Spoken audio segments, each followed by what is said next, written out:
Hi எல்லாருக்கும் வணக்கங்க. Welcome to Edumatics plus. நம்ம ஊரில் அரசு வேலைக்கு இருக்கிற மவுஸே தனி தான். எப்படியாவது ஒரு கவர்மெண்ட் வேலைக்கு போயிடணும்ப்பா அப்படின்னு படிச்சுட்டு இருக்கவங்களுக்கு அடிக்கடி கண்ணில் படுற ஒரு நோட்டிஃபிகேஷன் தான் இந்த கூட்டுறவு வங்கி வேலை, கோஆப்ரேட்டிவ் பேங்க் ஜாப்ஸ். இந்த முறையும் இப்போது அந்த கூட்டுறவு வங்கிக்கு வேலைக்கு போகணுன்னா கூட்டுறவு மேலாண்மை பயிற்சி அப்படின்னு சொல்லி ஒரு பயிற்சி படிப்பை ஒரு ஆண்டு காலம் படிக்கணும். அதுக்கான நோட்டிஃபிகேஷன் இப்போ வந்திருக்கு. இந்த சமயத்தில் நிறைய பேருக்கு ஒரு பெரிய டவுட் வரும். அதாவது பல பேருக்கு இருக்கிற அந்த பெரிய டவுட் என்னென்னா, இது நிஜமாவே கவர்மெண்ட் வேலையா, இல்லை இது ஒரு ப்ரைவேட் வேலையாக இருக்குமோ, இல்லை ஏதாவது ஒரு தற்காலிக வேலையா அப்படின்னு நிறைய பேருக்கு டவுட் இருக்குது. நிறைய பேர் என்கிட்ட கேட்கவும் செஞ்சுட்டாங்க. இன்றைக்கி இந்த வீடியோவில் இந்த வேலை நிஜமாவே அரசு வேலை தானா, இல்லை அரசு வேலை மாதிரியான ஒரு வேலையா, இதோட சம்பளம், வேலை பாதுகாப்பு, அதாவது ஜாப் செக்யூரிட்டி இதெல்லாம் எப்படி இருக்கும்னு மொத்த விஷயத்தையும் முழுசாக அலசி ஆராய்ச்சி நான் உங்களுக்கு சொல்ல போகிறேன். ஸோ வீடியோவை ஸ்கிப் பண்ணாமல் பாருங்கள். இது 100% நேரடி அரசு வேலையா? ஸோ ரியாலிட்டி என்ன அப்படின்னு பார்த்தீங்கன்னா, முதல்ல ஒரு விஷயத்துக்கு நம்ம வந்துடுவோம். சட்டப்படி பார்த்தோன்னா இது 100% நேரடியான அரசு வேலை கிடையாது. என்னப்பா இப்படி சொல்லிட்டீங்க அப்படின்னு பதறாதீங்க. அது ஏன் அப்படின்னு நான் சொல்கிறேன்.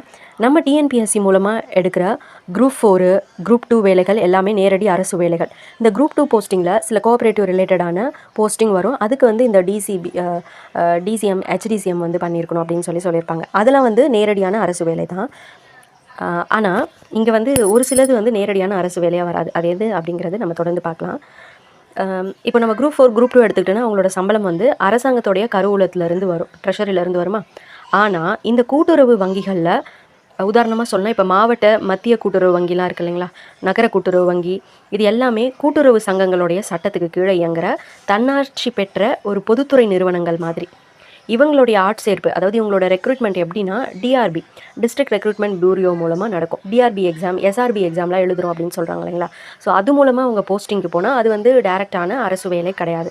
டிஆர்பி மூலமாக அந்த எக்ஸாம் பாஸ் பண்ணி போனால். இதுவே நம்ம குரூப் 2 வழியாக போனோம் அப்படின்னா அது கவர்மெண்ட் ஜாப் தான். ஸோ இது அப்படியே அரசு வேலை மாதிரி தான். ஏன் இது அரசு வேலை மாதிரி தான் அப்படின்னு நான் சொல்கிறேன்னா, நேரடியான அரசு வேலை இல்லைனாலும் இது அரசு வேலைக்கு 100% இணையான ஒரு வேலை தான். ஃபஸ்ட்டு விஷயம், ஜாப் செக்யூரிட்டி. ப்ரைவேட் கம்பெனி மாதிரி இன்றைக்கி வேலை இருக்கும், நாளைக்கு தூக்கிடுவாங்க அப்படிங்கிற பயம்லாம் கிடையாது. நீங்கள் தப்பு பண்ணாத வரைக்கும் உங்களை வேலையை விட்டு யாராலையும் நீக்க முடியாது. ரிட்டையர்ட் ஆகிற வரைக்கும் லைஃப் செட்டில்டு உங்களுக்கு. ரெண்டாவது விஷயம், அரசு ஊழியர் அந்தஸ்து. நீங்கள் கூட்டுறவு வங்கியில் அசிஸ்டண்ட்டாகவோ இல்லை மேலாளராகவோ வேலை பார்த்தீங்கன்னா ஊருக்குள்ளே உங்களை ஒரு அரசு அதிகாரி ரேஞ்சுக்கு தான் பார்ப்பாங்க. அந்த அளவுக்கு இது சோஷியல் ஸ்டேட்டஸ் இருக்குது. ஸோ அரசு ஊழியர் மாதிரியே தான் நீங்களும். அதே போல் இந்த வங்கிகள் எல்லாமே தமிழக அரசினுடைய கூட்டுறவுத்துறையோட நேரடி கட்டுப்பாட்டில் இயங்குறதுனால அரசாங்கத்தோடைய எல்லா விதிகளும் இங்கேயும் பொருந்தும். சரி, அடுத்ததான் எல்லாருமே கேட்குற ஒரு விஷயம், சம்பளம் எப்படி போடுவாங்க? அரசு ஊழியர்களுக்கு அரசாங்கம் எப்படியெல்லாம் சம்பள உயர்வு கொடுக்குறாங்களோ அதே மாதிரி இங்கேயும் அகவிலைப்படி, அதாவது டிஆர்எஸ் அலவன்ஸ் சொல்லுவோம், டிஏ, வீட்டு வாடகைப்படி, ஹெச்ஆர்ஏ, ஹவுஸ் ரெண்ட் அலவன்ஸ், மருத்துவப்படி, மெடிக்கல் அலவன்ஸ் எல்லாமே பக்காவாக கிடைக்கும். வருஷம் இன்க்ரிமெண்ட்டும் ஏறும். பேங்க் லாபத்தில் போனால் போனஸ் கூட இங்கே கிடைக்கும்.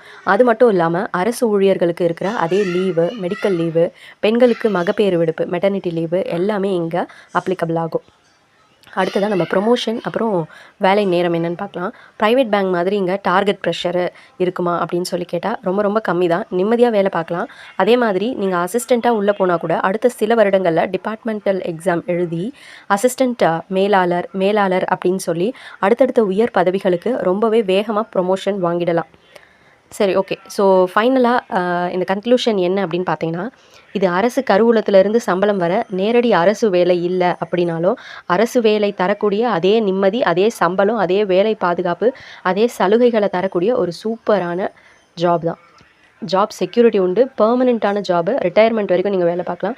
அதனால் ப்ரைவேட் கம்பெனியில் டார்கெட் ப்ரெஷர் கஷ்டப்படுறதுக்கு இந்த எக்ஸாமுக்கு நல்லா படித்து பாஸ் பண்ணி உள்ளே வந்துட்டிங்கன்னா உங்கள் லைஃப் லாங் நீங்கள் நிம்மதியாக இருக்கலாம். அண்ட் இது பார்த்திங்கன்னா உங்களுக்கு இந்த 1 இயர் கோர்ஸ் முடிக்கணுன்றது கம்பல்சரி. இந்த கோர்ஸ் முடித்தவங்க மட்டும்தான் இந்த எக்ஸாம் எழுத முடியும், டிஆர்பி எக்ஸாம். சப்போஸ் இந்த கோர்ஸ் முடிக்காமலாம் நீங்கள் இந்த கூட்டுறவு ரிலேட்டடான ஜாபுக்கு வரவே முடியாது. இந்த கோர்ஸுன்றது ரொம்ப கம்பல்சரி. 12th முடிச்சிருந்தாலே இந்த கோர்ஸ் நீங்கள் பண்ணிடலாம். ஸோ இந்த கோர்ஸ் இன்னும் நீங்கள் பண்ணல அப்படின்னா பண்ணிவிடுங்க. ஸோ டிஎன்பிஎஸ்சி குரூப் 2க்கு படிச்சிங்கனாலும் கூட்டுறவு ரிலேட்டடான ஜாபுக்கு போயிடலாம், இல்லை டிஆர்பி எக்ஸாம் எழுதியும் போயிடலாம். இந்த தகவல் உங்களுக்கு பயனுள்ளதாக இருந்துச்சுன்னா மறக்காமல் நம்ம சேனலை சப்ஸ்கிரைப் பண்ணிக்கோங்க. அண்ட் உங்களோட ஃப்ரெண்ட்ஸுக்கும் இந்த வீடியோ ஷேர் பண்ணுங்கள். தேங்க்யூ.